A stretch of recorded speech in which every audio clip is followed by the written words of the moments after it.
प्रिय विद्यार्थियों, DSS online कक्षा में आपका स्वागत है। मैं आपकी हिंदी अध्यापिका सरिता सिंह आज आप लोगों को हिंदी वसंत के पाठ 6 पार नज़र के बारे में बताऊंगी, जिसके लेखक जयंत विष्णु नार्लिकर जी हैं। तो आइए सबसे पहले हम लेखक के बारे में जानते हैं, अर्थात लेखक का जीवन परिचय। जयंत विष्णु नार्लिकर जी का जन्म 19 जुलाई 1938 में हुआ। जयंत विष्णु नार्लिकर जी का जन्म 19 जुलाई 1938 में हुआ। वे प्रसिद्ध भौतिकी वैज्ञानिक हैं, जिन्होंने विज्ञान को लोकप्रिय बनाने के लिए अंग्रेजी, हिंदी और मराठी में पुस्तकें लिखी हैं।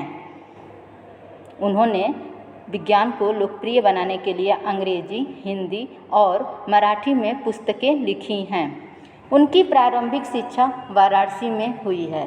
जयंत विष्णु जी का प्रारंभिक शिक्षा वाराणसी में हुई है।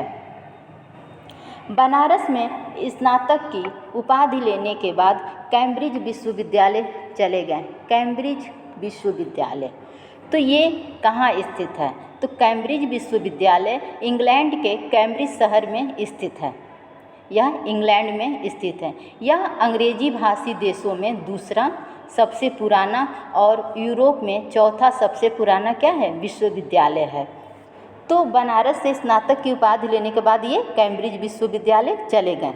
वहाँ से उन्होंने गणित, खगोल शास्त्र व भौतिकी।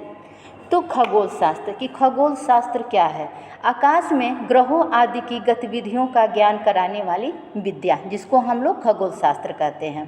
और भौतिकी वह विज्ञान जिसमें अजैव सृष्टि, ताप, ध्वनि, विद्युत आदि पदार्थों का वैज्ञानिक अध्ययन किया जाता है, जिसे हम फिजिक्स भी कहते हैं। तो कैम्ब्रिज विश्वविद्यालय से उन्होंने गणित, खगोल शास्त्र व भौतिकी विज्ञान में दक्षता प्राप्त की। दक्षता का अर्थ होता है निपुणता। तो वहाँ उन्होंने इन विषयों पर अध्ययन किया। 1970 में वे भारत वापस लौट आए। उसके बाद वे 1970 में क्या हो गया? कैम्ब्रिज विश्वविद्यालय अर्थात इंग्लैंड से वो भारत आ गए। अंग्रेजी में द रिटर्न ऑफ वुमन उनके द्वारा लिखित विज्ञान का कल्पित उपन्यास है। कल्पित अर्थात मनगढ़ंत उपन्यास, यानी कल्पना किया हुआ उपन्यास। कल्पित का अर्थ होता है मनगढ़ंत अर्थात कल्पना किया हुआ। तो अंग्रेजी में द रिटर्न ऑफ वुमन उनके द्वारा लिखित विज्ञान का कल्पित उपन्यास है। वे पद्म भूषण, एडम्स पुरस्कार व इंदिरा गांधी पुरस्कार से भी सम्मानित हुए। तो ये था जयंत विष्णु नार्लिकर के जीवन के बारे में। अब हम अपने पाठ, जिसका शीर्षक पार नज़र का है, तो उसके बारे में जानते हैं कि उसमें लेखक ने क्या बताया है। इसमें एक ऐसी स्थिति की परिकल्पना, परिकल्पना का अर्थ होता है अनुमान करना। तो इसमें एक ऐसी स्थिति की परिकल्पना की गई है कि जब सूर्य अपना ताप और ऊर्जा देना बंद कर देगा, तब लोगों को पृथ्वी के अंदर सुरंग बनाकर यंत्रों के सहारे जीवन बिताना पड़ेगा। जो हमारा शीर्षक है पार नज़र के बारे में, लेखक ने कहा है कि इसमें इस कहानी के अनुसार छोटू के माध्यम से, छोटू जो क्या है? एक बालक है, एक लड़का है। तो उसके माध्यम से मंगल ग्रह के जीवन के बारे में बताया गया है। इस कहानी के अनुसार छोटू के माध्यम से मंगल ग्रह के जीवन के बारे में बताया गया है। यह तथ्य कल्पना पर आधारित अवश्य लगता है, लेकिन इसमें पाठकों की जिज्ञासा उत्पन्न की गई है। हाँ, ऐसा कुछ होना संभव अवश्य है, पर इसे पूर्णतः सत्य नहीं कहा जा सकता।